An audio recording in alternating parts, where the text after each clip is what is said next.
Hi, I am Iñigo Mujica. I'm mechanical engineer at Dennis Advanced Manufacturers Research Center.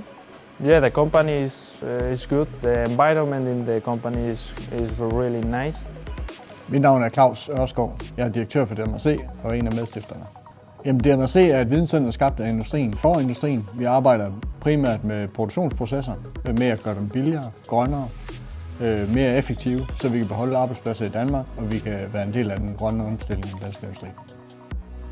Jeg hedder Belinda Bak, og jeg er kommunikation- og marketingansvarlig hos DMRC.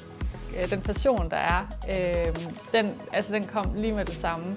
Og det kan noget ved mig, at dem, jeg arbejder sammen med, de er passionerede, og at de virkelig går op i det, de laver.